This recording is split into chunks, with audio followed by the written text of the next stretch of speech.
within 1 week. جی doctor Soomro صاحب please بسم اللہ. بسم اللہ الرحمن الرحیم.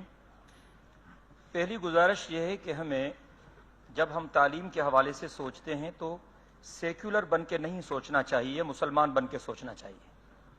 ہم مسلمان بھی ہیں. اس ملک کو اسلام کے نام پر حاصل کیا گیا اور جو لاکھوں لوگوں نے قربانی دی وہ اسی نعرے پر کہ پاکستان کا مطلب کیا، لا الہ الا اللہ. جب بر صغیر پر انگریزوں نے قبضہ کیا تو انہوں نے جو نظام تعلیم دیا، لارڈ میکالے جو اس کمیٹی کا سربراہ تھا، اس نے کہا کہ میں ایسا نظام تعلیم دے رہا ہوں کہ یہ ہندو اور مسلمان اس نظام کے پڑھنے کے بعد یا تو یہ عیسائی بن جائیں گے، اگر عیسائی نہ بن سکے تو کم از کم ہندو اور مسلمان بھی نہیں رہیں گے. میں گزارش کرتا ہوں کہ قیام پاکستان کے بعد بھی ہم نے نظام تعلیم کو نہیں بدلا، اسی نظام تعلیم کو چلایا جس کے نقصانات ہمارے سامنے ہیں کہ اس نظام تعلیم کے پڑھنے والے جب بڑی بڑی کرسیوں پہ آتے ہیں، ذرا اس پر بھی غور کرنے کی ضرورت ہے کہ جس تعلیم کے نتیجے میں دہشت گرد، چور، ٹیررسٹ، رشوت خور، قومی خزانہ لوٹنے والے پیدا ہوں تو اس پر بھی تو سوچیں کہ آخر خامی کیا ہے. کتاب اللہ اور سنت رسول اللہ دو بنیادی چیزیں ہیں، اور کتاب اللہ کا جو مضمون ہے وہ انسان ہے. کتاب اللہ اور سنت رسول اللہ کے سوا ہم کچھ بھی نہیں کر سکتے. میں مانتا ہوں کہ فنون کی بھی ضرورت ہے لیکن دینی علوم کی بھی ضرورت ہے، اور مضمون ہے کتاب اللہ کا انسان، اور مضامین بڑے تین ہیں: توحید، رسالت اور آخرت. ہمارے ان جدید کتابوں میں اس کا تذکرہ فزکس میں، کیمسٹری میں، بایولوجی میں نہیں ملے گا. یہ نماز، روزہ، حج، زکوٰۃ، یہ مسائل آپ کو ان کتابوں میں نہیں ملیں گے. انجینئرنگ کی کتابوں میں، میڈیکل کی کتابوں میں یہ چیزیں آپ کو نہیں ملیں گی. اگر یہ چیزیں ہمارے سرکاری اداروں میں پڑھائی جاتی تو میں سمجھتا ہوں بہت سارا مسئلہ ہمارا حل ہو جاتا. میں مصر بھی گیا ہوں، میں سعودی عرب بھی گیا ہوں، اور میں مصر میں پڑھا ہوں الازہر یونیورسٹی میں. وہاں کے سرکاری اداروں میں اتنی دینی تعلیم دی جاتی ہے کہ میٹرک پاس بچہ بھی اچھا بھلا مولوی بن جاتا ہے.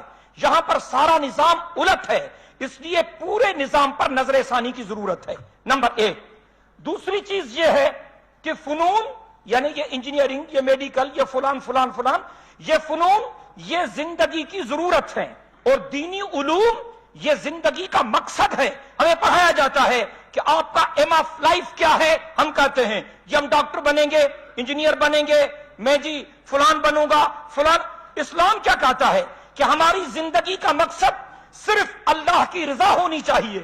جب تک خوف خدا پیدا نہیں ہوگا، تقوی پیدا نہیں ہوگی، پرہیزگاری پیدا نہیں ہوگی، تب تک اس معاشرے سے یہ ناسور ختم نہیں ہو سکتے.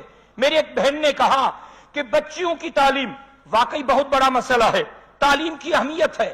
اگر کچھ لوگ اپنی بچیوں کو مخلوط اداروں میں چھوڑنا نہیں چاہتے، وہ مطالبہ کرتے ہیں کہ ہماری بچیوں کے لیے آپ پردے کے اہتمام کے ساتھ اسکول کھولیں، تو اس میں کیا حرج کی بات ہے. میں گزارش کرتا ہوں کہ اس وقت ان تمام چیزوں پر سوچنے کی ضرورت ہے. تقریباً تمام ارکان کا اتفاق ہے کہ صحت اور تعلیم کے شعبے پر بجٹ کم از کم دگنا ہونا چاہیے. میں گزارش کرنا چاہتا ہوں یہ طبقاتی فرق تب ختم ہوگا جب اسکول ایک جیسے ہو.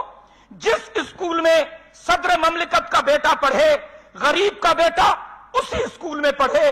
جس اسپتال میں وزیر اعظم کا علاج ہو، مزدور کا علاج اس اسپتال میں ہو، تب طبقات سے جان چھوٹے گی. میں یہ بھی درخواست کرتا ہوں، ہماری سندھ میں ہزاروں اسکول بند پڑے ہوئے ہیں، وہ استاد نہیں ہیں. ہزاروں اسامیاں استادوں کی خالی ہیں. بہت ساری مرتبہ ان کے ٹیسٹ لیے گئے لیکن وہ اسامیاں پر نہیں کی جا رہی تعلیم کے شعبے میں، کیونکہ پارٹیوں کا کوٹے پر دھچا ہے. میرٹ پر لوگوں کو بھرتی کرو، قابلیت پر لوگوں کو بھرتی کرو، حقداروں کو اپنا حق دو، پڑھے لکھے لوگوں کو سامنے لاؤ، اور تعلیم کے ساتھ تربیت کا بھی انتظام کرو. مسئلہ حل ہو سکتا ہے، ورنہ نہیں. آپ کی بڑی مہربانی. بہت شکریہ.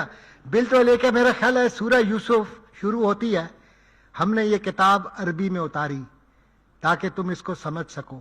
آج تک آپ لوگوں نے کوئی بل لے کر آئے کہ اس ملک کے اندر عربی کی تعلیم مینڈیٹری اور کمپلسری ہونی چاہیے؟